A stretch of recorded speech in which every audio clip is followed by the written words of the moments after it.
So, I say often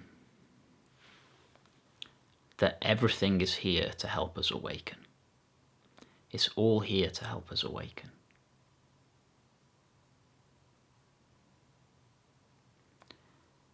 Now, the reason I say this often, well, is firstly because it's true. There's a quote that my teacher Ananta says, which I love.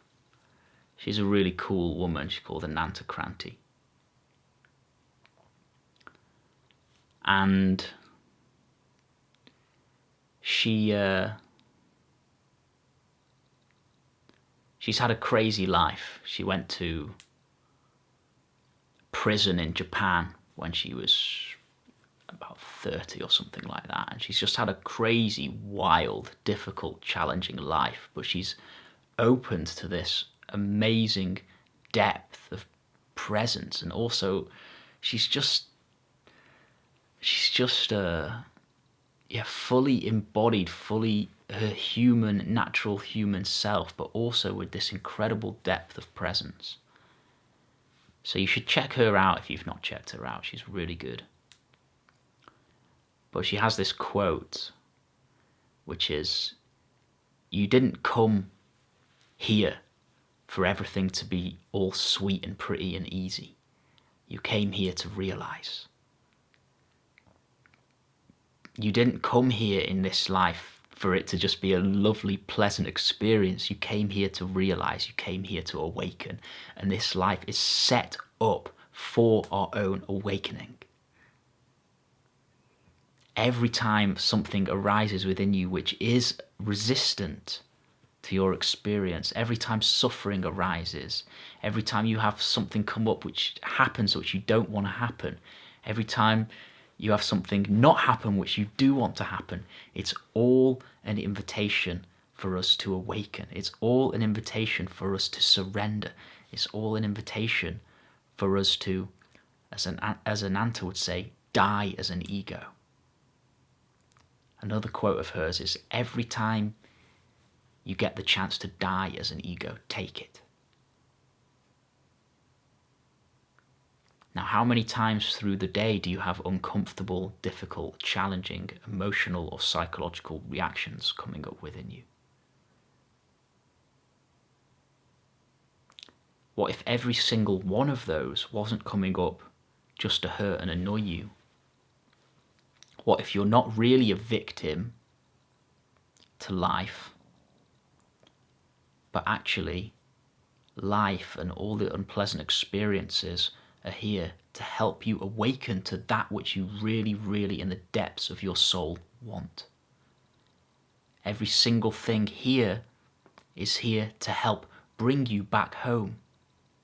Home to your heart, home to happiness, home to this causeless sense of settled goodness inside.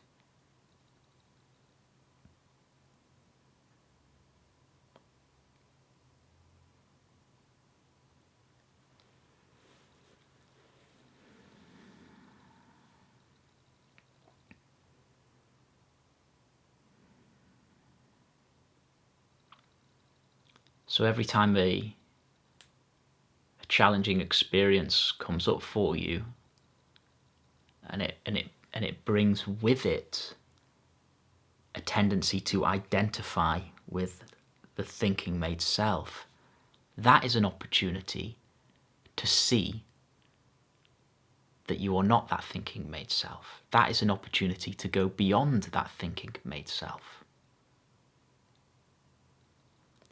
You could inquire into it. Who is it that knows this thought? What is it that knows or is aware of this thinking? What is it that knows or is aware of this reaction arising within me? That's one route you could take. You could inquire into the suffering. You could inquire into the emotional, psychological reaction. What is it appearing within? Who is it appearing to? Because if an emotional, psychological reaction is arising, it must be arising to someone. It must be arising within something. Well, it's arising within you.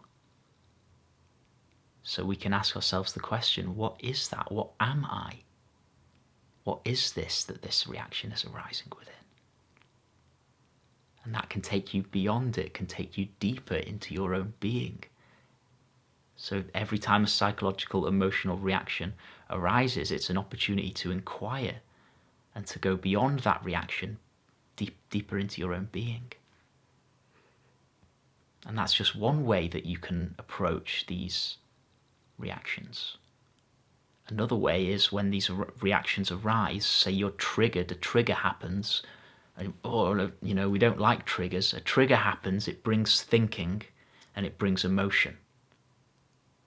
Now most people get pulled into this vicious cycle of thinking, feeling. The thinking feeds the feeling feeds the thinking, and we can get pulled into this vicious cycle and identified with that, and we become this suffering self. So every time that you see that happen, you see yourself getting triggered and a thought comes in and it starts to create this emotion, and you notice you're about to be pulled into the loop of thinking, feeling, instead of being pulled into that, can you bring your attention down below the neck and just stay with your awareness fully down in the body, fully down below the neck, and stay with the feeling. And if you stay with the feeling, then you're not pulled into that thinking. The thinking isn't moving anymore, and you're just with the feeling. And you have the opportunity to stay with that feeling, to fully feel that feeling. And in doing so, you go beyond the thinking mind, and you're drawn deeply into your own being. And also these feelings, which are just trapped, dense energy, open up within you and they free up your life force energy.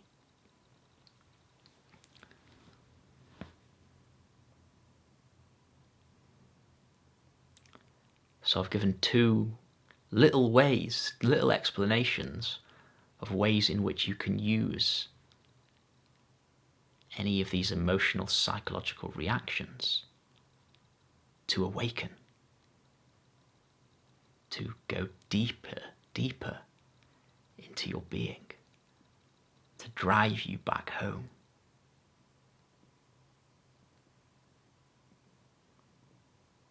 There's many different routes we can take, and I've just given two there.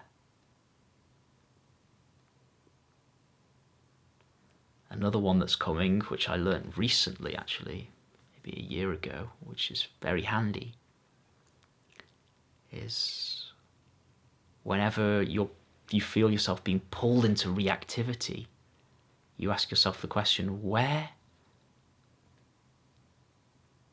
does this reactivity begin? Where does this reactivity start? Where does it start? And you trace your experience and you try and find where in your experience does this reaction begin. And you might follow it into the body, into feelings, into thoughts. You just look, you scan your whole experience, looking for where it starts.